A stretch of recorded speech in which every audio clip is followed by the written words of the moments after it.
রিয়ানের রান্নাঘরে আপনাদের আবারও স্বাগত। আজকে একটা নতুন ভিডিও নিয়ে রিয়ানের রান্নাঘর এলো। মাটনের ঝোল কেমন লাগে সবার মাটন খেতে? আমার তো বেশ ভালো লাগে, আপনাদেরও নিশ্চয়ই ভালো লাগে। আমি না 1.5 কেজি মাটনে আজকে 300 গ্রাম তেলে 7টা আলু প্রথমে ভেজে নিলাম। হ্যাঁ, আপনারা বড় সাইজের আলুগুলো বেছে বেছে কেটে তারপরে ভালো করে ধুয়ে নিয়ে ভাজবেন। আর হ্যাঁ, দেখবেন আলুটা যেন লাল লাল করে ভাজা হয়। আলুটা লাল লাল করে ভাজা হয়ে গেলে হ্যাঁ, একটা পাত্রের ওপর আলুগুলো তুলে রাখবেন। তারপরে মিহি মিহি করে পেঁয়াজ কেটে নেবেন। পেঁয়াজ বড় সাইজের 5টা পেঁয়াজ আমি দিয়েছি। বড় সাইজের 1.5 কেজি মাটনে 5টা বড় সাইজের পেঁয়াজ দেবেন। হ্যাঁ, পেঁয়াজটা ভালো করে ভাজবেন যাতে পেঁয়াজের কালারটা ব্রাউনিশ হয়। তারপরে বেটে রাখা আদা রসুন আমি মশলার মধ্যে পেঁয়াজের মধ্যে ঢেলে দিলাম।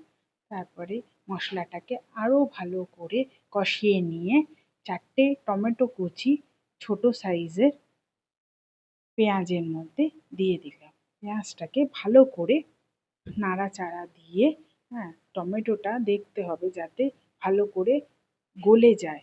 তারপর 2 চামচ হলুদ গুঁড়ো দিলাম, 2 চামচ কাশ্মীরি লঙ্কা মির্চ দিলাম, দিয়ে আবারও মশলাটাকে ভালোভাবে কষিয়েছি। হ্যাঁ, দেখবেন কষানোর সময় টমেটোগুলো যেন ভালো করে আরও গলে যায় আর টমেটোমের গন্ধটাও যেন চলে যায়। তারপরে ঝালের জন্য আমি লাল মির্চ দিয়ে দিলাম 1.5 চামচ। হ্যাঁ, আমরা ঝালটা মিডিয়াম খাই, আপনারা যে যেরকম মতো ঝাল খাবেন সেরকম অনুযায়ী ঝাল দিতে পারেন। একটু বেশিও দিতে পারেন, আর যারা ঝাল খান না তারা কমও দিতে পারেন। আমি এখানে আজকে কাঁচা লঙ্কা ইউজ করব না, কাঁচা লঙ্কা ছাড়াই কাশ্মীরি মির্চ এবং লাল মির্চ দিয়ে করব।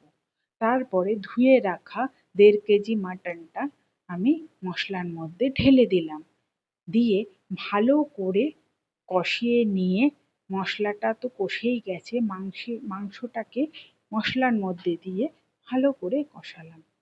হ্যাঁ, একটা জিনিস বলে রাখি আপনাদেরকে, মাংসটা দেওয়ার পরে হ্যাঁ, গ্যাস যেন বাড়ানো থাকে, বাড়িয়ে দিয়ে তারপরে মশলার সঙ্গে মাখাবেন মাংসটাকে। তারপরে সিমি মানে কম আঁচ করে মাংসটার মধ্যে ঢাকা দিয়ে দিতে হবে।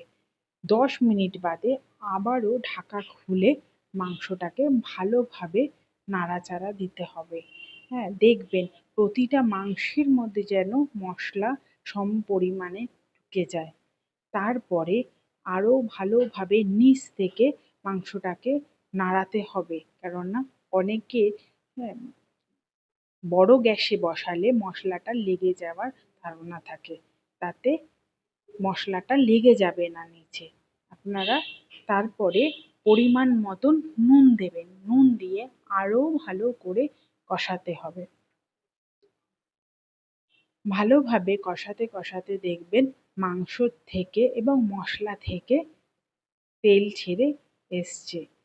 তারপরে আপনারা একটা পাত্রের মধ্যে একটু গরম জল ফুটিয়ে নেবেন ভালো করে, কেননা মাটনে সব সময় গরম জল দিতে হয়। তারপরে প্রেসার কুকারে ঢেলে দিয়ে গরম জলটা মাংসগুলো সব ঢেলে দেবেন প্রেসার কুকারের মধ্যে। মাংসগুলো ঢেলে দেওয়ার পর ভালোভাবে নাড়াচাড়া দিয়ে হ্যাঁ, যে ভেজে রাখা আলুগুলো আস্তে আস্তে উপরে সাজিয়ে দিয়ে হ্যাঁ, মাংসটা আবারও একটা খুন্তি দিয়ে নাড়াচাড়া দেবেন যেন ওই জলের মধ্যে মাংস এবং আলু দুটোই ডুবে থাকে। তারপরে প্রেসার কুকারের ঢাকা লাগিয়ে আমি একটা সিটি দিয়েছি, আপনারা মাংস অনুযায়ী সিটি দেবেন। আমাদের যেখান থেকে মাংস আনে সেই মাংসটা ভালো দেখে আমার একটা সিটি দিলেই হয়ে যায়। তারপরে সিটির হাওয়া বেরিয়ে গেলে প্রেসার কুকারের ঢাকা খুলে আমি 1.5 চামচ ঘি ঢেলে দিয়ে পরিবেশন করেছি। ভালো লাগলে হ্যাঁ, আপনারা এই ভিডিওটাকে লাইক এবং সাবস্ক্রাইব করবেন।